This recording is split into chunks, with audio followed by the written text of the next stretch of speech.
Kegilaan adalah melakukan hal yang sama berulang-ulang namun mengharapkan hasil yang berbeda.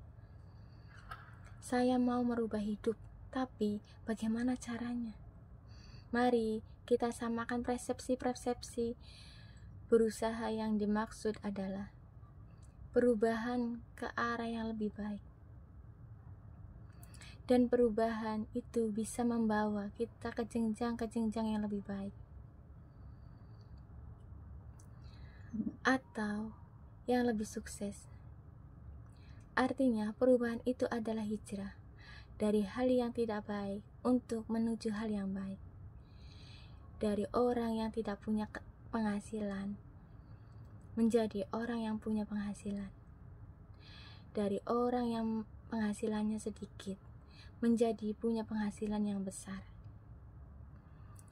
Dari orang yang menyebalkan menjadi orang yang sangat menyenangkan.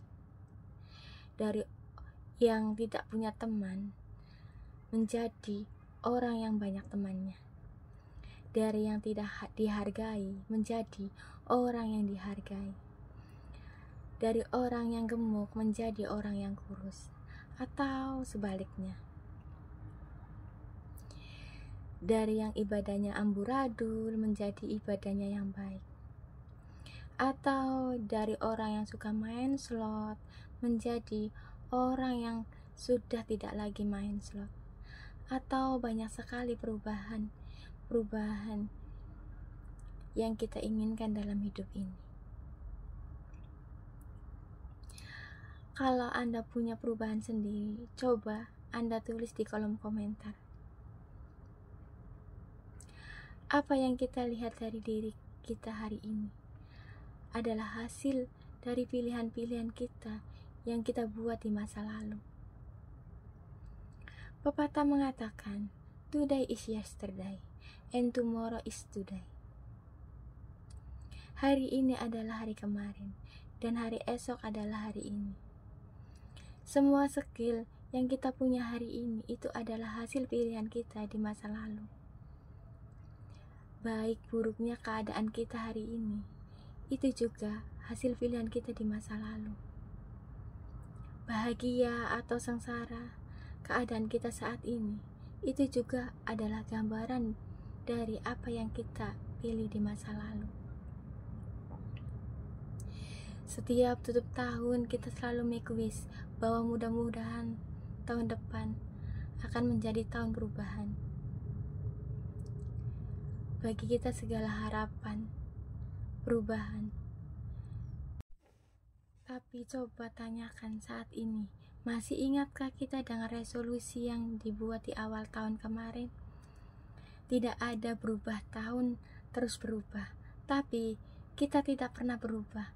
Apakah tahunnya yang salah? Tidak. Tapi kitanya tidak sungguh-sungguh untuk berubah.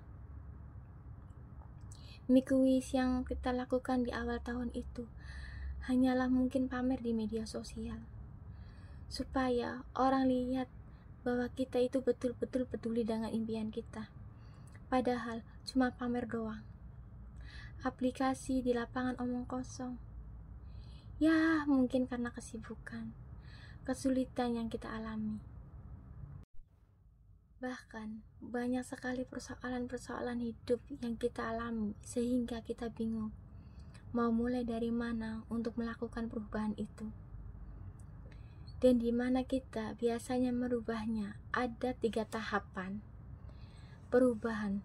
Tahapan pertama yaitu mulai perubahan itu dari diri sendiri. Klasik memang, tapi kondisi apapun hanya 2 hal yang bisa kita kendalikan dan bisa kita ubah, yaitu pikiran kita dan tindakan kita. Kita jangan menganjurkan untuk orang lain bisa melakukan perubahan besar. Justru hal yang paling baik ialah kita melakukan perubahan tersebut dari pribadi kita sendiri. Kita harus berupaya untuk mengintrospeksi diri kita dengan melakukan perenungan di malam hari dan mengeksekusinya keesokan harinya. Apa yang harus kita diubah di diri kita dan apa yang harus dilakukan esok hari. Tuliskan apa saja yang mau diubah. Jadilah orang yang tepat, jadilah orang yang siap, secara jasmani dan rohani dulu. Jadilah orang yang mau terus-menerus untuk belajar dan berusaha. Serta jadilah hamba yang menaati segala perintahnya dan menjauhi larangannya. Dulu, karena rumus dari sebuah keberuntungan itu adalah bertemunya antara kesempatan dan kesiapan. Persiapkan dirimu dulu. Dan jadi, bila kesempatan itu datang, kita sudah sangat siap. Kata kuncinya adalah dirimu dulu yang harus diubah. Bagaimana mau sukses kalau sholat saja tidak pernah? Bagaimana mau sukses kalau hubungan dengan orang tua kita tidak pernah akur? Kita tidak pernah rukun dari kakak dan adik kita. Bagaimana mau sukses kalau utang saja kita lupa dan kita tidak pernah bayar? Bagaimana mau sukses kalau kerjanya kita hanya menongkrong di warung kopi berjam-jam hanya untuk berdebat tentang siapa capres pilihan kita? Dan itu benar-benar di luar kompetensi kita. Bagaimana mau sukses kalau lebih banyak istirahatnya daripada kerjanya? Bui Hamka pernah menulis salah satu kedilan kejam dalam hidup ini adalah membiarkan pikiran yang cemerlang menjadi budak dari tubuh yang malas yang mendahulukan istirahat sebelum lelah. Langkah selanjutnya atau tahap kedua yaitu perubahan itu dimulai dari hal-hal yang kecil. Tidak ada perubahan besar ketika kamu tidak mau merubah hal-hal kecil. Navy Admiral William Hamid Craven dalam pidatonya dia pernah berkata, jika kamu ingin merubah dunia, mulailah dari rapikan tempat tidurmu. Jika kamu merapikan tempat tidurmu tiap pagi, kamu akan menyelesaikan tugas pertama di hari itu. Hal itu akan memberimu sedikit rasa bangga dan itu akan memotivasi kamu untuk melakukan tugas berikutnya dan berikutnya lagi.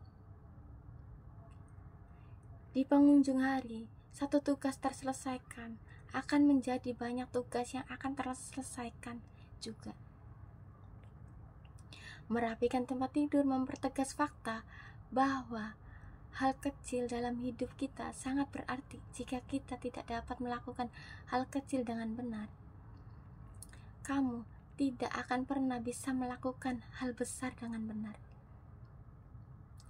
Dan jika kebetulan kamu punya hari yang buruk, kamu akan pulang ke rumah dengan tempat tidur yang kamu rapikan sendiri, dan tempat tidur ini akan memberi peringatan bahwa esok hari harus lebih baik dari hari ini.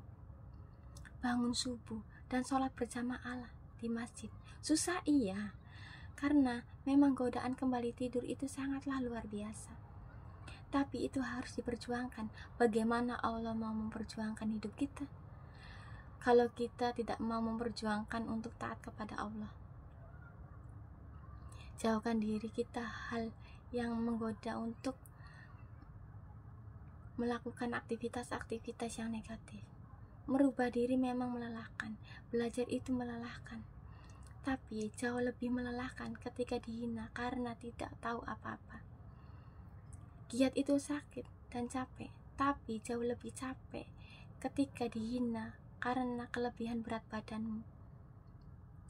Berjuang sekarang atau nanti, hasilnya nanti, atau bermalas-malasan sekarang tapi nanti, harus berjuang sama capeknya. Tinggal capek mana yang harus kita pilih. Setiap pilihan selalu ada konsekuensinya. Tahap ketiga atau tahap terakhir yaitu melakukan perubahan itu saat ini dan jangan menunda-nunda, langsung rubah semuanya. Perbaikan itu dan jangan banyak pertimbangan. Banyak di antara kita yang suka menunda-nunda, dan hal itu sangatlah tidak baik, karena jika kita menunda, maka hasilnya juga akan tertunda. Jika langsung dilakukan, maka hasilnya pun akan dirasakan. Jika dengan kita mengubah pilihan kita di setiap fase dalam kehidupan, maka kita akan merubah di masa depan kita menjadi lebih baik. Kalau dulunya sholat kita belum baik, maka berjuanglah untuk bagusin sholat kita. Kalau dulu kita memilih bangun kesiangan, maka mulai hari ini kita harus bangun pagi. Kalau dulu kita memilih menghabiskan waktu berjam-jam untuk rebahan dan bermalas-malasan, maka hari ini kita harus rajin dan produktif lagi. Kalau dulunya kita suka lalai bermain, maka sekarang harus lebih serius lagi. Jangan sampai kita termasuk orang-orang yang menginginkan perubahan besar dalam hidup kita, tapi kita masih saja melakukan hal-hal sama tanpa mengubah pilihan itu sendiri. Karena orang-orang yang seperti ini termasuk orang-orang yang disindir oleh Albert Einstein, yaitu kegilaan adalah melakukan hal-hal yang sama berulang-ulang namun mengharapkan hasil yang berbeda. Kalau kita tidak mau dianggap gila atau mengidap kegilaan itu sendiri, mari kita mengubah pilihan-pilihan hidup kita agar masa depan kita berubah sesuai apa yang kita inginkan. Semoga Allah selalu bersama kita semua. Amin. Terima kasih.